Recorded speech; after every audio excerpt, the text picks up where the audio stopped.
या देवी सर्वभूतेषु मां लक्ष्मीरूपेण संस्थिता नमस्तस्यै नमस्तस्यै नमस्तस्यै नमो नमः। ओम श्री महालक्ष्मी नमो नमः। ओम नमः शिवाय। हरे कृष्णा। प्रेम से बोलिए गौरी पुत्र गणेश भगवान की जय। प्रिय भक्तों, आप सभी का दिन शुभ और मंगलमय हो। माता महालक्ष्मी की कृपा सदा आपके जीवन में बरसती रहे। आज मार्गशीर्ष मास का अंतिम गुरुवार है और गुरुवार का दिन भगवान श्री कृष्ण और माता लक्ष्मी को समर्पित है। तो आज मैं आपको सुनाने जा रही हूँ माता महालक्ष्मी की बड़ी ही पवित्र और पौराणिक कथा, साथ ही गुरुवार के दिन सुनी जाने वाली भगवान विष्णु की कथा। कहा जाता है कि यदि आप मार्गशीर्ष मास में गुरुवार का व्रत नहीं करते तो कथा को जरूर सुनना चाहिए, क्योंकि कथा को सुनने मात्र से घर में धन धान्य की वृद्धि होती है और सभी प्रकार की दरिद्रता दूर हो जाती है।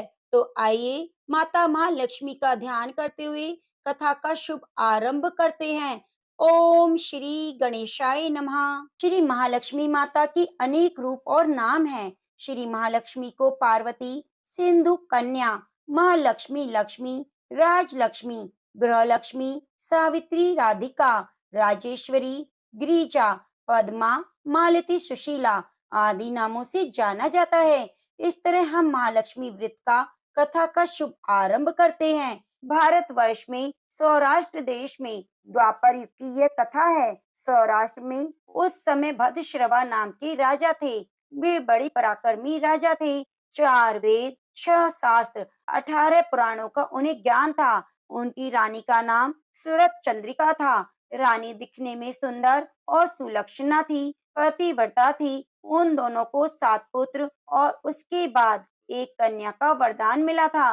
कन्या का नाम श्यामबाला था।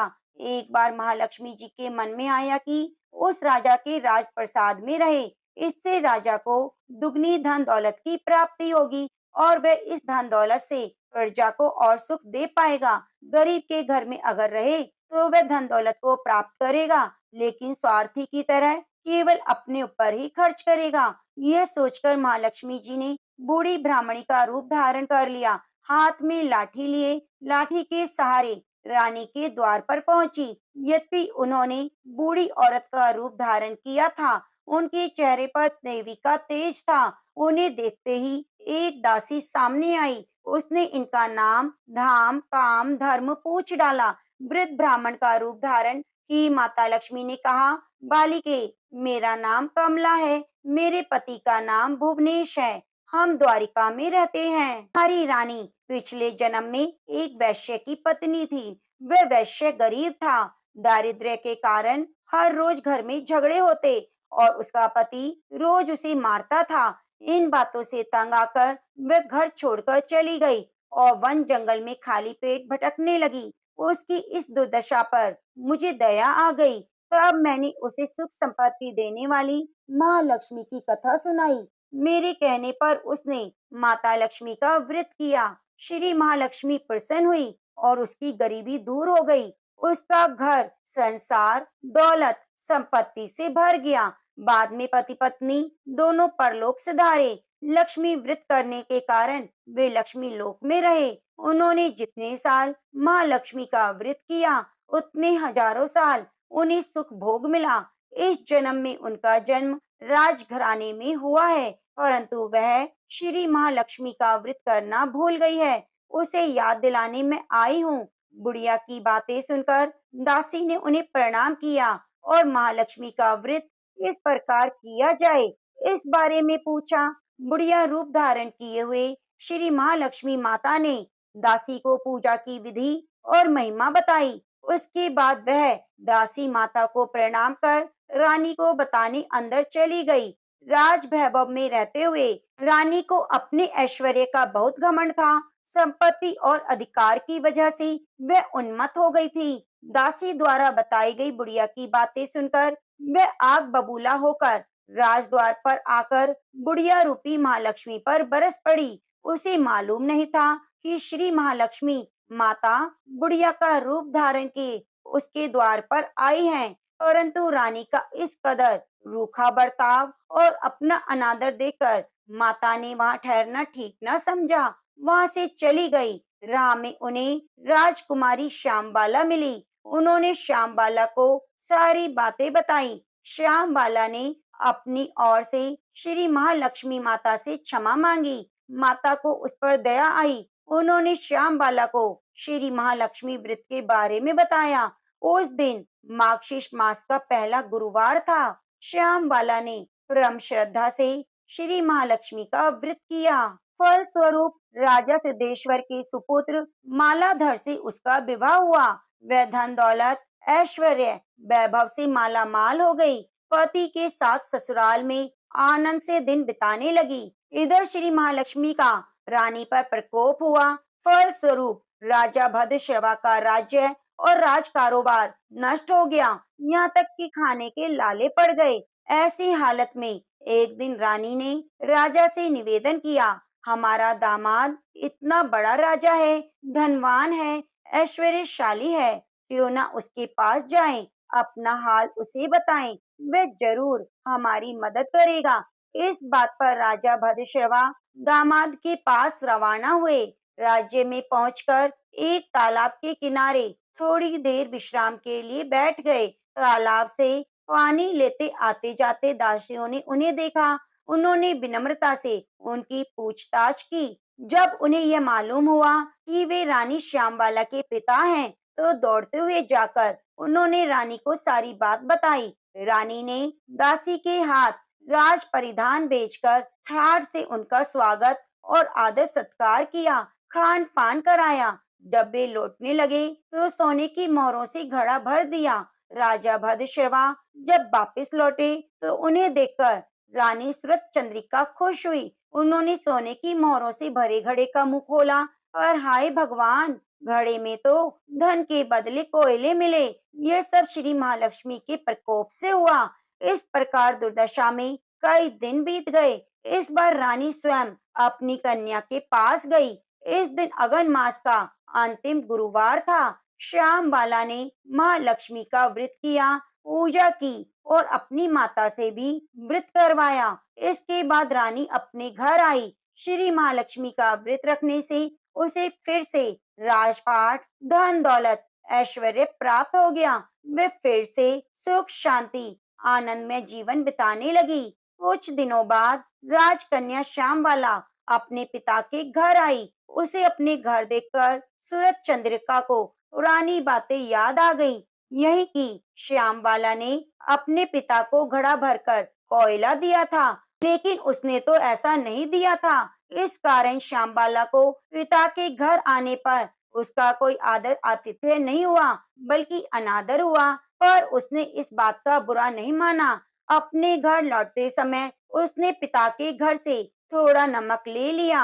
अपने घर लौटने पर उसके पति ने पूछा, आप अपने मायके से क्या लाई? इस पर उसने जवाब दिया, वहाँ का सार लाई हूँ। पति ने पूछा, इसका मतलब क्या हुआ? श्याम बाला ने कहा, थोड़ा धीरज रखें, सब मालूम हो जाएगा। उस दिन श्याम बाला ने सारा भोजन नमक डाले बिना बनाया और परोसा। पति ने खाना चखा, सारा खाना नमक बिना था, इसलिए स्वाद न आया। फिर श्याम बाला ने थाली में नमक डाला, इससे सारा भोजन स्वादिष्ट लगने लगा।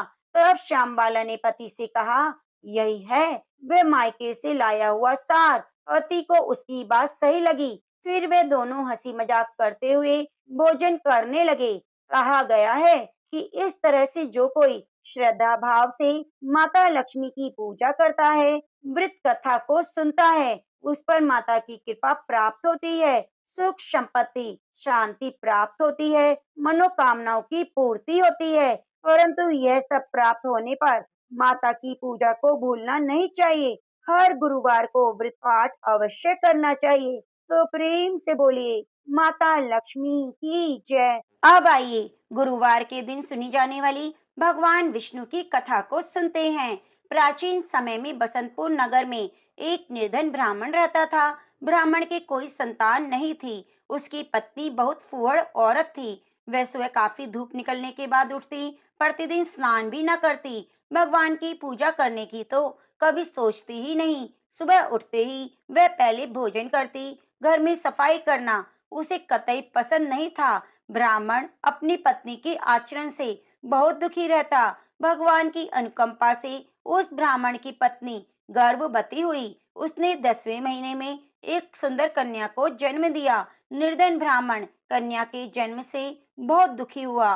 धीरे धीरे ब्राह्मण की कन्या बड़ी होने लगी। बचपन से ही उस कन्या की रुचि भगवान विष्णु की पूजा में थी। वह प्रातः उठते ही स्नान आदि करके भगवान विष्णु की पूजा करने मंदिर में जाती। बृहस्पतिवार को व्रत रखकर विधिवत पूजा पाठ करती। फिर पढ़ने के लिए पाठशाला में जाती। घर से चलते हुए मुट्ठी भर जौ लेकर जाती और रास्ते में थोड़े थोड़े जौ गिराती जाती। जब वह पाठशाला से घर लौटती तो जौ के दाने सोने में बदले हुए मिलते। लड़की तभी सोने के दाने बीन लाती। एक दिन जब वह सोने के दानों को साफ कर रही थी तो उसकी माँ ने कहा, बेटी, सोने के दाने साफ करने के लिए सोने का सूप होना चाहिए। अगले दिन बृहस्पतिवार था। उसने भगवान विष्णुदेव से पूजा की और प्रार्थना की, हे भगवान, यदि मैंने आपका व्रत विधिवत किया है तो मुझे सोने का सूप दे दो। भगवान बृहस्पति देव ने उसकी मनोकामना पूरी करने का वचन दिया। पाठशाला से लौटते समय उसे रास्ते में एक सोने का सूप पड़ा हुआ मिला। घर लौटकर सोने का सूप अपनी माँ को दिखाकर वह सोने के दाने साफ करने लगी। उस सुंदर लड़की को सोने के सूप में जौ साफ करते देखकर राजकुमार उस पर मोहित हो गया। महल में लौटकर राजकुमार ने राजा से उस लड़की से विवाह करने की इच्छा प्रकट की। तो राजा ने ब्राह्मण को महल में बुलाकर राजकुमार से उस लड़की के विवाह की बात कही। ब्राह्मण शहर से तैयार हो गया। धूमधाम से उस लड़की का विवाह राजकुमार से हो गया। दुल्हन बनकर ब्राह्मण की लड़की महल में चली गई। लड़की के चले जाने से ब्राह्मण फिर निर्धन हो गया और उसे कई कई दिन तक भोजन नहीं मिलता। बहुत दुखी होकर ब्राह्मण एक दिन अपनी लड़की के पास गया। अपने पिता से निर्धनता का समाचार सुनकर उसने बहुत सा धन देकर पिता को विदा किया। उस धन से ब्राह्मण के कुछ दिन तो आराम से गुजर गए, लेकिन जल्दी ही सारा धन समाप्त हो गया। फिर भूखों मरने की नौबत आ गई। ब्राह्मण अपनी लड़की से धन लेने के लिए महल में पहुंचा। लड़की ने पिता की बुरी हालत देखकर कहा, पिताजी, आखिर आप कब तक मुझसे धन लेकर जीवन यापन करेंगे? अगर आप कोई ऐसा उपाय क्यों न करें जिससे आपका घर भी धन संपत्ति से भर जाए। ब्राह्मण ने कहा, मैंने तेरी माँ को बहुत समझाया पर उसकी समझ में नहीं आता। उसका फूहड़पन नष्ट हो तो घर की निर्धनता भी दूर हो जाए। तब कुछ सोचकर लड़की ने अपने पिता से कहा, पिताजी, आप कुछ दिनों के लिए माँ को मेरे पास छोड़ दो। ब्राह्मण अपनी पत्नी को लड़की के पास महल में छोड़ आया। लड़की ने अपनी माँ से कहा, माँ, तुम प्रातःकाल उठकर स्नान आदि करके भगवान विष्णु की पूजा करना। पूजा करने से तुम्हारी निर्धनता दूर हो जाएगी। लेकिन माँ ने उसकी बात नहीं मानी। तब क्रोधित होकर लड़की ने अपनी माँ को एक कक्ष में बंद कर दिया। सूर्य उदय के समय माँ को उठाकर जबरदस्ती स्नान कराया। फिर मंदिर ले जाकर भगवान विष्णुपति देव की पूजा कराई। कुछ दिनों तक ऐसा करने से लड़की की माँ की बुद्धि में परिवर्तन हुआ। वह स्वयं बृहस्पतिवार का व्रत रखने लगी। उस व्रत के रखने से ब्राह्मण के घर में भगवान विष्णु की अनुकंपा से धन की वर्षा होने लगी। दोनों पति पत्नी धन धान्य पाकर आनंद पूर्वक जीवन यापन करते हुए विष्णु धाम को चले गए। तो प्रेम से बोलिए, भगवान विष्णु की जय। से बोलो, गौरी पुत्र गणेश की जय हो। एक समय की बात है, भगवान श्री हरि विष्णु का विवाह लक्ष्मी जी के साथ तय हुआ। विवाह की तैयारियां जोरों शोरों से होने लगी। सभी देवी देवताओं को निमंत्रण पत्र भेजे गए, परंतु गणेश जी को निमंत्रण नहीं दिया गया। इस तरह निमंत्रण पत्र देते वह शादी की तैयारियां करते करते शादी वाला दिन आ गया। बारात जाने का समय हो गया। सभी देवता अपनी पत्नियों के साथ विवाह में उपस्थित हुए तो उन सब ने देखा कि गणेश जी कहीं पर दिखाई नहीं दे रहे। तो वे सारे के सारे आपस में चर्चा करने लगे, क्या बात है, गणेश जी को न्योता नहीं दिया गया या फिर गणेश जी आए ही नहीं। सभी को यह जानकर बड़ी हैरानी हो रही थी। तभी सभी ने विचार किया, चलो विष्णु जी के पास चलते हैं और उन्हीं से पूछते हैं। तो विष्णु जी के पास जाकर उन्होंने कहा, हम आपसे एक बात पूछना चाहते हैं कि आपने गणेश जी को बुलाया या नहीं। फिर वे अपनी इच्छा से आए ही नहीं। तो विष्णु जी कहने लगे, गणेश जी के माता पिता को हमने न्योता भेज दिया है। अगर वे आना चाहते हैं तो उनके संग आ जाएंगे, अलग से न्योता देने की जरूरत नहीं। दूसरी बात यह है कि उनको 1.25 मन मूंग, 1.25 मन चावल, 1.25 मन घी, 1.25 मन लड्डू का भोजन दिन भर चाहिए। अगर हम उन्हें बारात में लेकर जाएं तो उन्हें इस तरह खाता देखकर सारे लोग हम पर हंसेंगे। दूसरे के घर जाकर इतना सारा खाना पीना अच्छा भी नहीं लगता। इस तरह बात चल रही थी तो किसी ने सुझाव दिया कि अगर गणेश जी आ जाएं तो क्या द्वारपाल बनाकर घर पर बिठा देना, कह देना कि तुम घर का ध्यान रखना। गणेश जी को यह नहीं लगेगा कि उन्हें बुलाया नहीं। तो विष्णु जी को यह बात पसंद आई और उन्होंने गणेश जी को न्योता भेज दिया। न्योता मिलते ही गणेश जी बड़े प्रसन्न होकर सज धज कर आ पहुंचे। तो विष्णु जी कहने लगे, आप घर की रखवाली करना। घर की रखवाली के लिए कोई रिश्तेदार तो चाहिए, तो मुझे आपसे समझदार और जिम्मेदार कोई दूसरा नहीं लगा। तो यह सुनकर गणेश जी बहुत प्रसन्न हुए और गणेश जी को घर की रखवाली के लिए बिठा दिया। बारात वहां से चल दी। नारद जी ने देखा गणेश जी दरवाजे पर बैठे हैं और बारात सारी चली जा रही है। तो वे गणेश जी के पास गए, पूछने लगे, तुम बारात में क्यों नहीं जा रहे। तो गणेश भगवान कहने लगे, मुझे तो घर की जिम्मेदारी दी है, कोई समझदार आदमी घर की रखवाली के लिए होना चाहिए, इसलिए मैं यहाँ पर रुक गया हूँ। तो नारद जी कहने लगे, उन्होंने आपका अपमान किया है। विष्णु जी तो आपको बुला ही नहीं रहे थे। जब सबने पूछा तो वे कहने लगे कि उनके कान बड़े बड़े, सूंड मोटी मोटी, पेट बड़ा बड़ा, यह देखकर लोग हंसेंगे। और उनका खाना कितना है, 1.25 मन लड्डू, 1.25 मन चावल, 1.25 मन घी। बारात में ले जाकर मेरे ससुराल वालों की तो बदनामी होगी।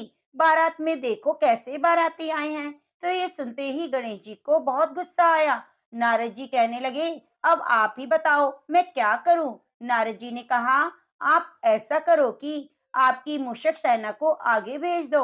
उनसे कहना आगे जाकर सारा रास्ता खोद डाले, जिससे उनके वाहन धरती में धंस जाएंगे। इस तरह से परेशान होंगे तो वे आपको सम्मान पूर्वक बुलाएंगे, क्योंकि विष्णु जी भूल गए हैं कि आप सर्वप्रथम पूजनीय हैं।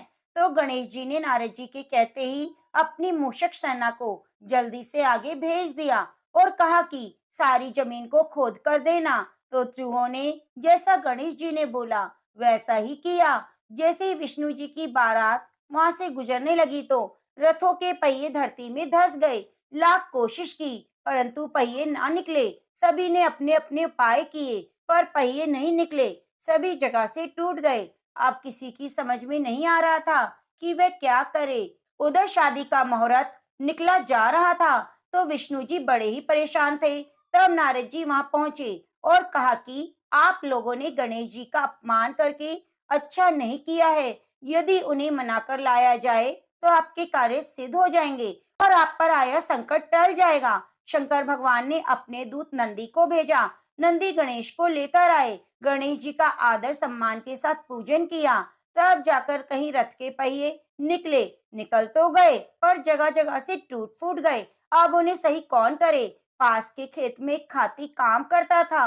उसे समाचार भेजा गया कि सारे रथों के पहिए सही कर दो। वे अपने खेत का काम छोड़कर कारीगर का सारा सामान लेकर वहां आ गया।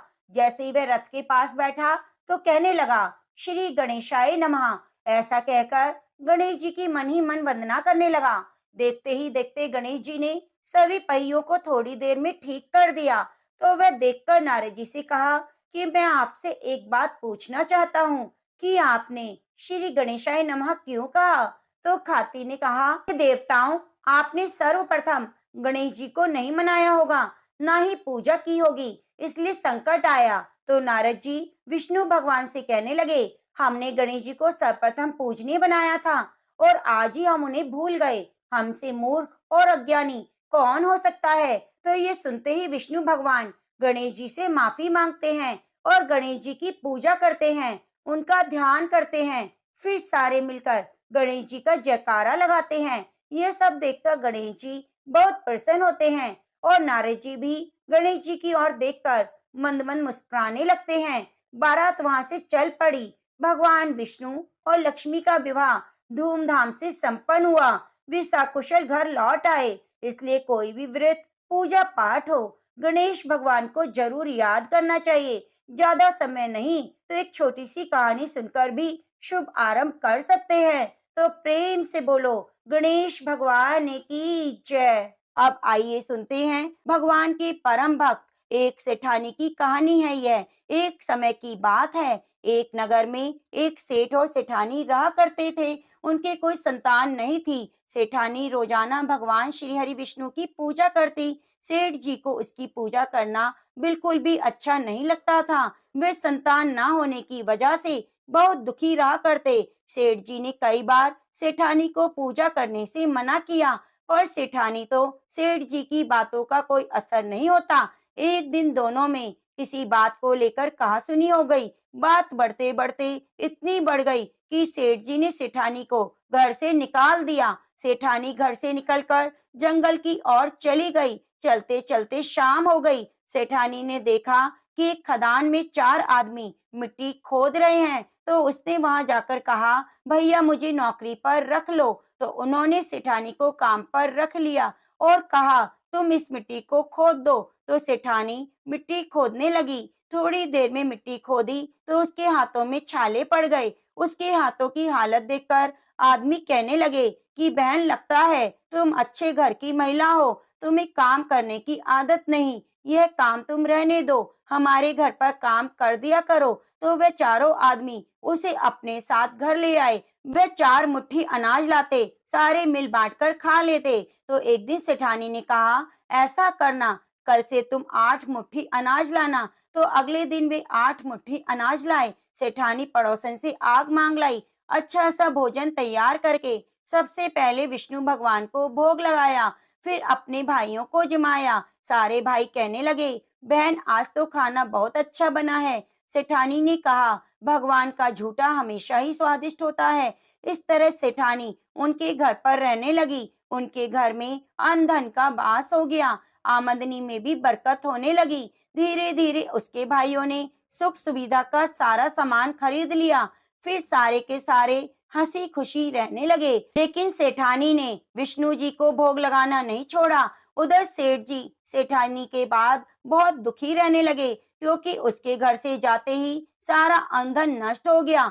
अब ऐसी हालत हो गई कि एक समय का भी भोजन नसीब नहीं होता। उसकी दुखी अवस्था को देखकर अड़ोसी पड़ोसी कहते, सेठानी के भाग से खाता था, उसे निकाल दिया, अब तो इसे मरना पड़ेगा। रोजाना एक ही एक बातें सुनकर सेठ जी को अपने आप पर बहुत पछतावा हुआ। उसने सोचा कि मैं सेठानी को ढूंढ कर लाऊंगा। वह दूसरे दिन ही सुबह जल्दी निकल पड़ा। ढूंढते ढूंढते उसी जंगल में पहुंच गया जहाँ चारों भाई मिट्टी खोद रहे थे। सेठ जी ने उन्हें देखा तो कहा, भाई मुझे काम पर रख लो। चारों भाइयों ने उन्हें काम पर रख लिया, लेकिन मिट्टी खोदने से उसके हाथों में भी छाले पड़ गए। तो उनकी यह हालत देखकर बोले, तुम्हें ज्यादा काम करने की आदत नहीं, तुम हमारे साथ चलो, हमारे घर पर रहो। यह सुनकर सेठ जी उन चारों भाइयों के साथ घर चले गए। घर पहुंचते ही सेठानी तो घूंघट में थी। तो उसने सेठ जी को देखा, पहचान लिया, पर सेठ जी ने सेठानी को नहीं पहचाना। अब सेठानी तो भोजन तैयार कर रही थी। हमेशा की भांति भोजन तैयार किया, भगवान को भोग लगाया। तो उसके चारों भाई कहने लगे, बहन आज 5 थालियों में भोजन परोस दो। यह आदमी तुम्हारी तरह ही हमारे पास काम मांगने आया। थोड़ी देर मिट्टी खोदने पर इसके हाथों में छाले पड़ गए। लगता है अमीर घराने का आदमी है। तो सेठानी को तो पता था यह कौन है, पर उसने कुछ नहीं कहा। भगवान को भोग लगाने के बाद अपने भाइयों को भोजन परोसा, और जैसे ही सेठ जी को भोजन परोसने लगी तो विष्णु भगवान ने उसका हाथ पकड़ लिया। भाई कहने लगे, बहन तुम क्या कर रही हो, इसे भोजन परोस दो, यह भी भूखा है। तो उसकी बहन कहने लगी, भैया मैं कुछ नहीं कर रही, मेरा हाथ तो विष्णु भगवान ने पकड़ लिया। तो भाई कहने लगे, हमें भी विष्णु भगवान के दर्शन कराओ। तो उसने भगवान से प्रार्थना की, हे भगवान आज प्रकट होकर हमें दर्शन दो।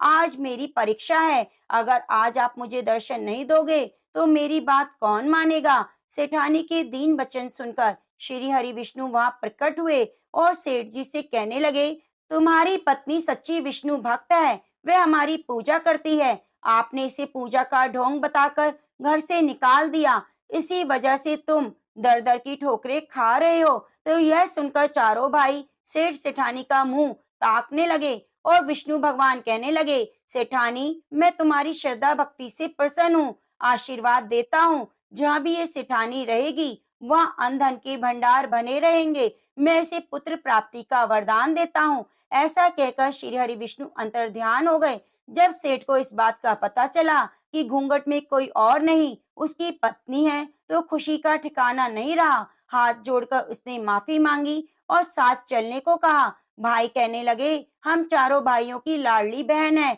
हम इसे गाजे बाजे के साथ विदा करेंगे। चारों भाइयों ने अपनी बहन को बहुत सारा धन देकर विदा किया। विष्णु जी की कृपा से 10वें महीने में सेठानी ने सुंदर पुत्र को जन्म दिया। तो विष्णु भगवान के चमत्कार को देखकर सेठ जी भी सेठानी के साथ श्री हरि विष्णु की पूजा करने लगे।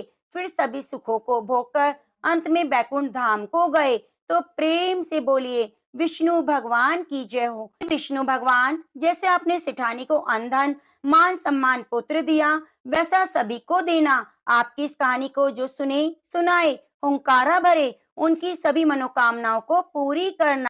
श्री महादेव जी कहते हैं, पार्वती, दक्षिण दिशा में कोल्हापुर नामक एक नगर है जो सब प्रकार के सुखों का आधार है। सिद्ध महात्माओं का निवास स्थान और सिद्धि प्राप्ति का क्षेत्र है। वे पराशक्ति भगवती लक्ष्मी का प्रधान पीठ है।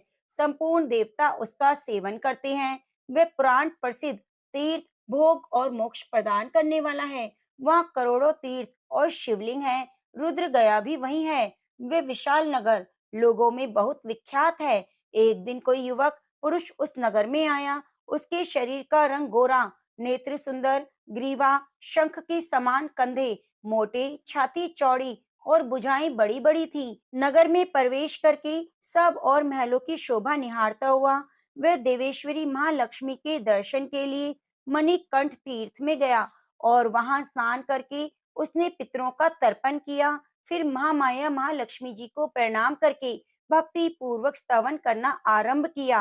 राजकुमार बोला, जिसके हृदय में असीम दया भरी हुई है, जो समस्त कामनाओं को देती है और अपने कटाक्ष मात्र से सारे जगत की सृष्टि, पालन और संहार करती है, उस जगन माता महालक्ष्मी की जय हो। जिस शक्ति के सहारे उसी के आदेश के अनुसार परम परमेष्टि ब्रह्मा सृष्टि करते हैं, भगवान अच्युत जगत का पालन करते हैं और भगवान रुद्र अखिल विश्व का संहार करते हैं। उस सृष्टि, पालन और संहार की शक्ति से संपन्न भगवती पराशक्ति का मैं भजन करता हूँ। कमले, योगी जन तुम्हारे चरण कमलों का चिंतन करते हैं। कमला ले, तुम अपने स्वाभाविक सत्ता से ही हमारी समस्त इंद्रिय गोचर विषयों को जानती हो। तुम ही कल्पनाओं के समूहों को और उसका संकल्प करने वाले मन को उत्पन्न करती हो। इच्छा शक्ति, ज्ञान शक्ति और क्रिया शक्ति, ये सब तुम्हारे ही रूप है। तुम परम ज्ञान रूपिणी हो। तुम्हारा स्वरूप निष्कल, निर्मल, नित्य, निराकार, निरंजन, अंत रहित, आतंक शून्य, आलंबनहीन और निरामय है। हे देवी, तुम्हारी महिमा का वर्णन करने में कौन समर्थ हो सकता है? जो षट चक्रों का भेदन करके अंतःकरण के 12 स्थानों में विहार करती है। अनाहत ध्वनि, विष्णु नाद और कला, ये जिसके स्वरूप हैं, उस माता महालक्ष्मी को मैं प्रणाम करता हूँ। माता, तुम अपने पूर्ण चंद्रमा से प्रकट होने वाले मुख से अमृत राशि को बहाया करती हो। तुम ही परा पश्यंती मध्यमा बेखरी नामक वाणी हो। मैं तुम्हें नमस्कार करता हूँ। देवी, तुम जगत की रक्षा के लिए अनेक रूप धारण किया करती हो। अंबिके, तुम ही ब्रह्मी महेश्वरी वैष्णवी हो। बाराही महालक्ष्मी, नरसिंह, इंद्री, कौमारी, चंडिका, जगत को पवित्र करने वाली लक्ष्मी, जगन माता सावित्री, चंद्रकला और रोहिणी भी तुम ही हो। हे परमेश्वरी, तुम भक्तों का मनोरथ पूर्ण करने वाली हो। मुझ पर प्रसन्न हो जाओ। उसके इस प्रकार स्तुति करने पर भगवती महालक्ष्मी अपना साक्षात स्वरूप धारण करके बोली, राजकुमार, मैं तुमसे प्रसन्न हूँ, तुम कोई उत्तम वर मांगो। राजपुत्र बोला, माँ, मेरे पिता राजा वृद्धृत अश्वमेघ नामक महान यज्ञ का अनुष्ठान कर रहे थे। वे देव योग से रोगग्रस्त होकर स्वर्गगामी हो गए। इसी बीच में यूप में बंधे हुए मेरे यज्ञ संबंधी घोड़ों को, जो समूची पृथ्वी की परिक्रमा करके लौटा था, किसी ने रात्रि में बंधन काटकर कहीं अन्यत्र पहुंचा दिया। उसकी खोज में मैंने कुछ लोगों को भेजा था, किंतु वे कहीं भी उसका पता न पाकर जब खाली हाथ लौट आए, तब मैं सब ऋषियों से आज्ञा लेकर तुम्हारी शरण में आया हूँ। हे देवी, यदि तुम इस पर प्रसन्न हो, तो मेरे यज्ञ का घोड़ा मुझे मिल जाए, जिससे यज्ञ पूर्ण हो सके। तभी मैं अपने पिता महाराज का ऋण उतार सकूंगा। शरणागतों पर दया करने वाली जगत जननी लक्ष्मी, जिससे मेरा यज्ञ पूर्ण हो, वह उपाय करो। भगवती लक्ष्मी ने कहा, राजकुमार, मेरे मंदिर के दरवाजे पर एक ब्राह्मण रहते थे, जो लोगों में सिद्ध समाधि के नाम से विख्यात हैं। वे मेरी आज्ञा से तुम्हारा सब काम पूरा कर देंगे। महालक्ष्मी के इस प्रकार कहने पर राजकुमार उस स्थान पर आए जहाँ सिद्ध समाधि रहते थे। उनके चरणों में प्रणाम करके राजकुमार चुपचाप हाथ जोड़कर खड़े हो गए। तब ब्राह्मण ने कहा, तुम्हें माता जी ने यहाँ भेजा है। अच्छा देखो, अब मैं तुम्हारा सारा अभिष्ट कार्य सिद्ध करता हूँ। यूं कहकर मंत्रवेता ब्राह्मण ने सब देवताओं को वहीं खींचा। राजकुमार ने देखा, उस समय सब देवता हाथ जोड़े थर-थर कांपते हुए वहां उपस्थित हो गए। तब उन श्रेष्ठ ब्राह्मण ने समस्त देवताओं से कहा, देवगण, इस राजकुमार का अश्व, जो यज्ञ के लिए निश्चित हो चुका था, रात में देवराज इंद्र ने चुराकर अन्यत्र पहुंचा दिया है। उसे शीघ्र ले आओ। तब देवताओं ने मुनि के कहने से यज्ञ का घोड़ा लाकर दे दिया। इसके बाद उन्होंने उन्हें जाने की आज्ञा दी। देवताओं का आकर्षण देखकर और खोए हुए अश्व को पाकर राजकुमार ने मुनि के चरणों में प्रणाम करके कहा, महर्षि, आपका यह सामर्थ्य आश्चर्यजनक है। आप ही ऐसा कार्य कर सकते हैं, दूसरा कोई नहीं। ब्राह्मण, मेरी प्रार्थना सुनिए। मेरे पिता राजा बृहद्रथ अश्वमेध यज्ञ का अनुष्ठान आरंभ करके देव योग से मृत्यु को प्राप्त हो गए हैं। अभी तक उनका शरीर तपाए हुए तेल में सुखाकर मैंने रख छोड़ा है। साधु श्रेष्ठ, आप उन्हें पुनः जीवित कर दीजिए। यह सुनकर महामुनि ब्राह्मण ने किंचित मुस्कुराकर कहा, चलो, जहाँ यज्ञ मंडप में तुम्हारे पिता मौजूद हैं, चलें। तब शिव समाधि ने राजकुमार के साथ वहां जाकर जल अभिमंत्रित किया और उसे उस शव के मस्तक पर रखा। उसके रखते ही राजा सचेत होकर उठ बैठे। फिर उन्होंने ब्राह्मण को देखकर पूछा, धर्म स्वरूप, आप कौन हैं? तब राजकुमार ने महाराज से पहले का सारा हाल कह सुनाया। राजा ने अपने को पुनः जीवन दान देने वाले ब्राह्मण को नमस्कार करके पूछा, ब्राह्मण, किस पुण्य से आपको ये अलौकिक शक्ति प्राप्त हुई है? उनके ये कहने पर ब्राह्मण ने मधुर वाणी में कहा, राजन, मैं प्रतिदिन आलस से रहित होकर गीता के 12वें अध्याय का जप करता हूँ। उसी से मुझे यह शक्ति मिली है, जिससे तुम्हें जीवन दान प्राप्त हुआ। यह सुनकर ब्राह्मणों सहित राजा ने उन महर्षि से गीता के 12वें अध्याय का अध्ययन किया। उसके माध्यम से उन सबकी सद्गति हो गई। दूसरे दूसरे जीव भी उसके पाठ से परम मोक्ष को प्राप्त हुए। तो प्रेम से बोलिए, कृष्ण भगवान की जय। अब आइए सुनते हैं लप्सी तप्सी की कथा। कहते हैं कि लप्सी तप्सी की कथा को सुने बिना हमारी कथा पूरी नहीं होती, तो हर कथा कहानी में हमें लप्सी तप्सी की कथा को जरूर सुनना चाहिए। एक लप्सी था, एक तपसी था। तपसी तो भगवान की तपस्या करता और लप्सी रोजाना सवा सेर का हलवा बनाकर भगवान को भोग लगाकर टाली हिलाकर जीम लेता। एक दिन दोनों में झगड़ा हो गया।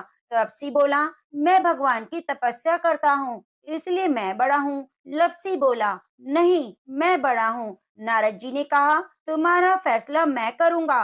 दूसरे दिन जब तपसी नहाकर आ रहा था, तो नारद जी ने 1.25 करोड़ का मुंडरा तपसी के आगे गिरा दिया। उसे देखकर तपसी ने उसे पैर के नीचे दबा लिया और तपस्या करने लगा। उधर लप्सी ने 1.25 सेर हलवा बनाकर भगवान को भोग लगाया और टाली हिलाकर जीम लिया। इतने में नारद जी आए और दोनों को अपने पास बुलाया। दोनों ने नारद जी से पूछा, बताइए दोनों में कौन बड़ा है? नारद जी ने तपसी से अपना पाँव हटाने को कहा। पाँव हटाते ही मुंदड़ा निकला। तब नारद जी ने कहा, तपसी तुमने मुंदड़ा चुराया है, जिससे तुम्हारी तपस्या भंग हुई, इसलिए लपसी बड़ा है। तपसी ने कहा, मुझे मेरी तपस्या का फल कैसे मिलेगा? तब नारद जी ने कहा, तेरी तपस्या का फल कार्तिक नहाने वाली देंगी। सब कहानी कहकर तेरी कहानी नहीं कहेंगी, तो कार्तिक का फल तुझे मिलेगा। धोती देकर अंगोछा न दे, सीधा देकर दक्षिणा न दे, ब्राह्मण को भोजन कराकर दक्षिणा न दे, दीवा चास के हाथ न जोड़ने पर, कपड़ा देकर बटन न लगाने पर, दूसरे दीपक से अपना दीपक जलाने पर, दाहिने हाथ से नाड़ा बांधे, तो इन सब का फल तुम्हें मिलेगा। इतना कहकर नारद जी अंतर ध्यान हो गए। तो प्रेम से बोलिए, कृष्ण भगवान की जय। अब आइए सुनते हैं माँ लक्ष्मी चालीसा का पाठ। इसकी सुनने मात्र से घर में सुख शांति और सौभाग्य की वृद्धि होती है। माता लक्ष्मी के चरणों का ध्यान करते हुए आप इसे श्रद्धा पूर्वक सुनिए। जय जय श्री माँ लक्ष्मी, करो मात तब ध्यान, सिद्ध काज मम कीजिए, निज शिशु सेवक जान। नमो महालक्ष्मी जय माता, तेरो नाम जगत विख्याता, आदि शक्ति हो मात भवानी, पूजत सब नर मुनि ज्ञानी, जगत पालिनी सब सुख करनी, निज जनहित भंडारन भरनी, श्वेत कमल दल पर तब आसन, माते सुशोभित है पद्मासन, श्वेतांबर अरु श्वेताभूषण, श्वेत ही श्वेत सुसज्जित पुष्पन, शीश छत्र अति रूप विशाला, गल सोहे मुक्तन की माला, सुंदर सोहे कुंचित केशा, विमल नयन अरु अनुपम वेशा, कमल नाल संभुज तव चारी, सुर नर मुनि जनहित सुखकारी, अद्भुत छटा मात तब बानी, सकल विश्व की नो सुख खानी, शांति स्वभाव मृदुल तब भवानी, सकल विश्व की हो सुख खानी, महालक्ष्मी धन्य हो माई, वांछित तुम में सृष्टि रचाई, जीव चराचर तुम उपजाए, पशु पक्षी नर नारी बनाए, शीतल अगणित वृक्ष जमाए, अमित रंग फल फूल सुहाए, छवि बिलोक सुर मुनि नर नारी, करे सदा तब जय जयकारी, सुरपति और नरपति सब ध्याए, तेरे सम्मुख शीश नवावे, चारों वेदन तब यश गाया, महिमा अगम पार नहीं पाए, जा पर करहु मातु तुम दाया, सोई जग में धन्य कहाया, कल मेरा जय रंग बनाओ, रंग राव कर विमल न लाओ, जिन पर करहु मात तुम बासा, उनका यशो विश्व प्रकाशा, जो ध्यावे से बहु सुख पावे, विमुख रहे हो दुख उठावे, महालक्ष्मी जन सुखदाई, ध्याऊं तुमको शीश नवाई, निज जाने मोई अपनाओ, सुख संपत्ति दे दुख नसाओ, ओम श्री श्री जय सुख खानी, रिद्धि सिद्धि देव मात जन जानी,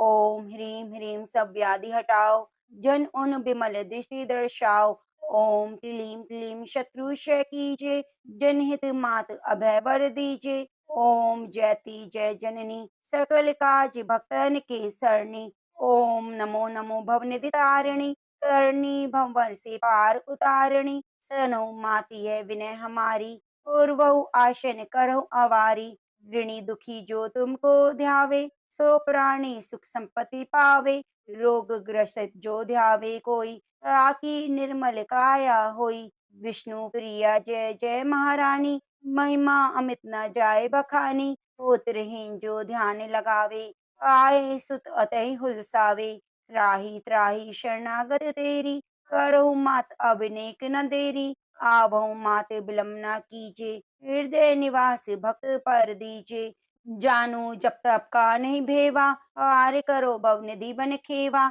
बिन वो बार बार कर चोरी, पूरणी आशा करो अब मोरी, जाने दास मब संकट टारो, सकल व्याधि से मोहि उबारो, जो तब सुरते रहे लब लाई, सो जग पावे सुअस बढ़ाई, छायो यश तेरा संसारा, पावत शेष शंभु नहीं पारा, गोविंद निष दिन शरण तिहारी, करहु पूर्ण अभिलाष हमारी, महालक्ष्मी चालीसा, पढ़े सुने चित लाए, ताहि पदार्थ मिले, अब कहे वेद अस गाय, ओम महालक्ष्मी नमः।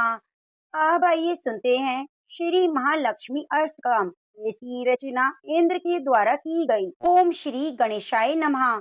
समस्त ऐश्वर्यों की अधिष्ठात्री और अपार धन संपत्तियों को देने वाली माँ लक्ष्मी की आराधना हर दिन करनी चाहिए। माँ लक्ष्मी की कृपा से वैभव, सौभाग्य, आरोग्य, ऐश्वर्य, शील, विद्या, विनय, ओज और कांति मिलती है। आश्चर्यजनक रूप से असीम संपदा मिलती है। इंद्र द्वारा रचित माँ लक्ष्मी कृपा प्रार्थना स्तोत्र, जिसमें श्री महालक्ष्मी की अत्यंत ही सुंदर उपासना की गई है। इंद्रकृत महालक्ष्मी कृपा प्रार्थना स्तोत्र की कथा। एक बार देवराज इंद्र ऐरावत हाथी पर चढ़कर जा रहे थे। रास्ते में दुर्वासा मुनि मिले। मुनि ने अपने गले में पड़ी माला निकालकर इंद्र के ऊपर फेंक दी, जिसे इंद्र ने ऐरावत हाथी को पहना दिया। तीव्र गंध से प्रभावित होकर ऐरावत हाथी ने सूंड से माला उतारकर पृथ्वी पर फेंक दी। यह देखकर दुर्वासा मुनि ने इंद्र को शाप देते हुए कहा, इंद्र, ऐश्वर्य के घमंड में तुमने मेरी दी हुई माला का अनादर किया है। यह माला नहीं है, ये लक्ष्मी का धाम थी, इसलिए तुम्हारे अधिकार में स्थित तीनों लोकों की लक्ष्मी शीघ्र ही अदृश्य हो जाएगी। महर्षि दुर्वासा के श्राप से त्रिलोकी श्रीहीन हो गई और इंद्र की राज्य लक्ष्मी समुद्र में प्रविष्ट हो गई। देवताओं की प्रार्थना से जब वे प्रकट हुई, तब उनका सभी देवता, ऋषि मुनियों ने अभिषेक किया। देवी महालक्ष्मी की कृपा से संपूर्ण विश्व समृद्धशाली और सुख शांति से संपन्न हो गया। आकर्षित होकर देवराज इंद्र ने उनकी इस प्रकार स्तुति की। इंद्र बोले, श्री पीठ पर स्थित और देवताओं से पूजित होने वाली हे महामाये, तुम्हें नमस्कार है। हाथ में शंख, चक्र और गदा धारण करने वाली हे महालक्ष्मी, तुम्हें प्रणाम है। गरुड़ पर आरूढ़ हो कोलासुर को भय देने वाली, सभी पापों को हरने वाली हे भगवती महालक्ष्मी, तुम्हें प्रणाम है। सब कुछ जानने वाली, सबको वर देने वाली, समस्त दुष्टों को भय देने वाली, सभी दुखों को दूर करने वाली हे महालक्ष्मी देवी, तुम्हें नमस्कार है। सिद्धि, बुद्धि, भोग और मोक्ष देने वाली हे मंत्रपूत भगवती महालक्ष्मी, तुम्हें सदा प्रणाम है। हे देवी, हे आदि अंत रहित आदि शक्ति, हे महेश्वरी, हे योग से प्रकट हुई भगवती महालक्ष्मी, तुम्हें नमस्कार है। हे देवी, तुम स्थूल, सूक्ष्म और महारौद्र रूपिणी हो, महाशक्ति हो, महोदरा हो और बड़े बड़े पापों का नाश करने वाली हो। हे देवी महालक्ष्मी, तुम्हें नमस्कार है। हे कमल के आसन पर विराजमान पर ब्रह्म स्वरूपनी देवी, हे परमेश्वरी, हे जगदम्बा, हे महालक्ष्मी, तुम्हें प्रणाम है। हे देवी, तुम श्वेत और लाल वस्त्र धारण करने वाली और नाना प्रकार के अलंकारों से विभूषित हो, संपूर्ण जगत में व्याप्त हो, अखिल लोक को जन्म देने वाली हो।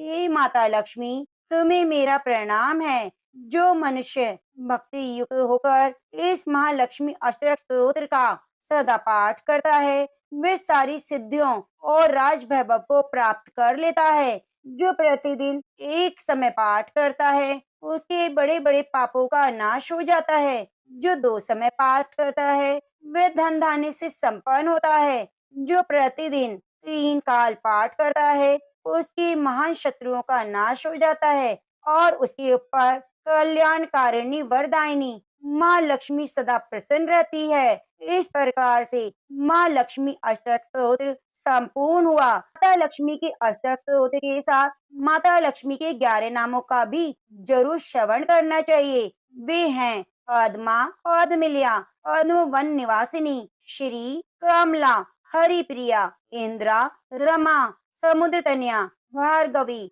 जलधिजा आदि नामों से पूजित देवी महालक्ष्मी वैष्णवी शक्ति है। तो प्रेम से बोलिए महालक्ष्मी की जय।